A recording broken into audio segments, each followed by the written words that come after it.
दिन के 12 बजते ही रत्तो बेचैन हो जाती थी।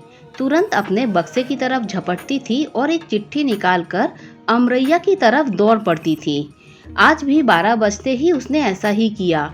आंगन में बैठी माँ उसे देखकर भी अनजान बन गई और रत्तो के दरवाजे से बाहर जाते ही अपने पल्लू से अपनी आंखों में उमड़ते आंसुओं को पोंछने लगी। यही वह समय होता था जब डाकिया अपनी साइकिल पर चिट्ठियों से भरा बस्ता रखकर अमरैया के सामने की पगडंडी से गुजरता था। रत्तो रोज आशा भरी नजरों से डाकिया बाबू को इस उम्मीद से देखती थी कि हो सकता है कि कभी चाचा उसे कोई चिट्ठी पकड़ाकर कहे कि बिटिया यह लो, आज तो तुम्हारे नाम पवन बाबू की चिट्ठी आई है। वह दौर गुजरे साल से भी ऊपर बीत चुका था जब यही चाचा हर हफ्ते उसे एक चिट्ठी लाकर देते थे और बड़े प्यार से पुकारते थे, रत्तो बिटिया, दामाद बाबू का सनेहा आया है, तैयारी कर लो ससुराल जाने की।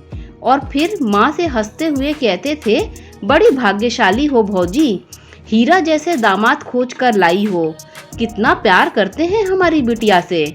रत्तो के गाल यह सुनते ही गुलनार हो जाते थे। हाथ से ओढ़नी का पल्लू पकड़ शर्माई शर्माई सी वहां से भागकर कोठरी में समा जाती थी। 5वीं तक पढ़ी थी रत्तो, सो चिट्ठी पढ़ने में बहुत दिक्कत नहीं होती थी। जोड़कर पति की वह प्रेम की पाती को पढ़ लेती थी। उफ, कैसी कैसी प्यार की शायरी से भरी होती थी वे चिट्ठियाँ। लगता था कि पवन बाबू ने दिल ही चीर कर रख दिया है सामने। न जाने कितने वादे साथ जीने मरने के, जाने प्यार की कितनी कस्मों से भरी रहती थी वे बतियां। सदा लिखते थे कि तुम मेरे दिल की रानी हो, 7 जन्मों का नाता है मेरा तुम्हारा, मैं तो 14 जन्मों तक तुम्हारा ही रहूंगा रत्तो, बिना तुम्हारे मेरा कुछ नहीं। उन्हीं चिट्ठियों को छाती से लगाए सोती थी रत्तो, उन्हीं चिट्ठियों को पकड़कर रात भर रोती थी रत्तो।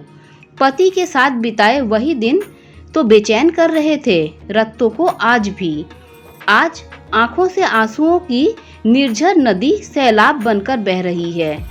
कभी इन्हीं चिट्ठियों को सखियों संग बैठ पढ़ती थी रत्तो, उनकी छेड़खानियों का मजा लेती थी रत्तो। वे पढ़ पढ़ कर कितनी चुटकियां लेती थी चिट्ठी में लिखी शायरियों पर। जितनी चुटकी उतने ही गाल दहकते थे रत्तो के।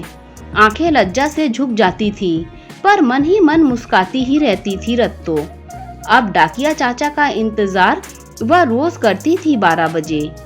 चाचा भी जानते थे कि रत्तो किस उम्मीद पर बैठी रहती है रोज, पर अब वह आवाज नहीं लगाते थे कि बिटिया तुम्हारी चिट्ठी आई है पवन बाबू की।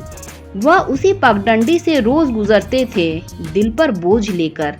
भरसक प्रयास करते थे कि रत्तो की आंखों की उम्मीद से उनकी आंखें न टकरा जाए। वह सिर नीचा किए जल्दी से जल्दी वहां से गुजरने की कोशिश करते थे। जानते थे कि जब तक वे दिखेंगे तब तक रत्तो की आंखें उनका पीछा करेंगी। कितनी बार लिख चुके हैं महकमे में कि यहाँ से उनका तबादला करवा दे, पर न तो तबादला ही हो रहा था और न ही रत्तो की आंखों की वीरानी झेली जा रही थी। यहाँ बैठकर रत्तो तो अपने ब्याह की यादों के समुंदर में डूबी जा रही थी रोज की तरह। 5वीं में पढ़ती थी रत्तो जब बापू ने माँ को खुशखबरी सुनाई थी कि शहर में रहने वाले मनोहर लाल श्रीवास्तव जी के सुपुत्र चिरंजीव पवन कुमार के साथ रत्तो का ब्याह तय हो गया है। पवन कुमार उस समय 10वीं में पढ़ते थे और 2 माह बाद रत्तो का ब्याह हो गया। रत्तो बहुत खुश थी अपने ब्याह पर। नए नए गहने, नए नए कपड़े, जाने कितनी मिठाई छुप छुप कर खा गई थी सखियों संग, कोई हिसाब नहीं। गौनों की रस्म 3रे साल की ठहरी और वह नन्ही सी रत्तो श्रीमती रत्तो बन गई। ब्याह के बाद माँ ने पढ़ाई छुड़वा दी, यह कहते हुए कि अब ब्याह हो गया है तो गृहस्थी के काम करना सीखना है, ससुराल में यही विद्या काम आएगी। 3रे बरस गौना हुआ। बांका छैल छबीला पति पाकर रत्तो निहाल हो गई। उस पर पवन का इतना प्यार कि वह बली बली जाती थी। पवन भी सुगढ़ अपूर्व सुंदरी पत्नी के रंग में रंग गया। बालक वर बालिका वधू। पढ़ाई लिखाई छोड़कर पवन बाबू दिन भर पत्नी के आगे पीछे डोलने लगा। मूंछ की रेख तो अभी निकलनी ही शुरू हुई थी। दोनों ही नासमझी के उस दौर में थे कि कुछ सुध-बुध नहीं रही। बस रत्तो दिन भर ठुमकती और पवन बाबू निहाल होते रहते। माँ की आंखों से बचकर सारे दिन पवन बाबू का वह प्यार का गागर ही तो मन में फांस की तरह चुभता है। यादों की वह गठरी दिल से निकलने का नाम ही नहीं लेती है। वह सोने से दिन थे, चांदी सी रातें थी, जब दो नौजवान धड़कनें किसी बंधन को नहीं मानना चाहती थी। माँ की सतत निगरानी फेल हो जाती थी। दोनों हर मिले मौके में दिन रात एक दूसरे में खोए रहते थे। दिन रात प्रेम के झूलों की पेग भरने का नतीजा यह निकला कि पवन बाबू 12वीं की परीक्षा में फेल हो गए। मनोहर लाल श्रीवास्तव जी को लगने लगा कि नासमझ बहू के रहते पवन बाबू की पढ़ाई लिखाई तो चौपट हो जाएगी। तुरंत रत्तो के बापू को बुलाया गया। सब बातें समझाई गई। फिर कहा गया कि पढ़ाई पूरी होने तक रत्तो मायके में ही रहेगी। उसके उपरांत उसे ससुराल बुला लिया जाएगा। दोनों नवागंतुक प्रेम के दीवानों पर यह फैसला गाज की तरह गिरा। न तो किसी ने ब्याह में मर्जी पूछी और न दोनों को दूर करते समय। यही दौर था जब पवन बाबू प्रेम रस की धार बहते हुए चिट्ठी लिखा करते थे। पहले हर हफ्ते चिट्ठी आती रही, फिर महीने में एक बार, फिर 6 माहें। 5 साल बाद पवन बाबू परीक्षा पास करते ही ऑफिसर की नौकरी पा गए। रत्तो की आंखों में सुनहरे सपने सजने लगे कि अब वह पति के पास होगी, प्यार का सुनहरा संसार बसेगा। कि वह गाज फिर गिरा जिसकी कल्पना भी रत्तो ने नहीं की थी। चिट्ठियों के बढ़ते अंतराल को वह पवन बाबू की बढ़ती व्यस्तता को मानती रही। वह यह नहीं समझ पाई कि यह दूरियां अब मन की दूरियों में तब्दील हो चुकी हैं। आज उस आखिरी चिट्ठी को आए 6 माह गुजर गए थे, जिसमें पवन बाबू ने लिखा था अब वे ऑफिसर की कैटेगरी में हैं और अनपढ़ पत्नी के साथ उनका गुजर बसर नहीं हो सकता, अतः वह तलाक चाहते हैं।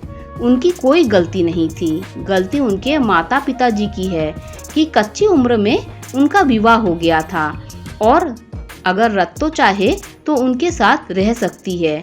वे गुजर बसर के लिए हर महीने कुछ पैसे भेजते रहेंगे। रत्तो के प्रेम के घरौंदे की नींव इतनी कच्ची निकली कि किसी सुजाता वर्मा ने उसकी जगह पवन बाबू के जीवन में ले लिया, जो उनके साथ ही पढ़ी थी और साथ ही नौकरी कर रही थी। टूटे हुए सपनों के साथ रत्तो का रिश्ता और मजबूत होता जा रहा। अमरैया में इंतजार करती है कि डाकिया चाचा कहे कि रत्तो बिटिया, पवन बाबू का सनेहा आ गया है, अपने ससुराल जाने की तैयारी करो। वह हर दिन उस आखिरी चिट्ठी के साथ रत्तो जानती थी कि यह मृग मरीचिका का भंवर जाल है जिससे वह कभी भी नहीं उबरेगी।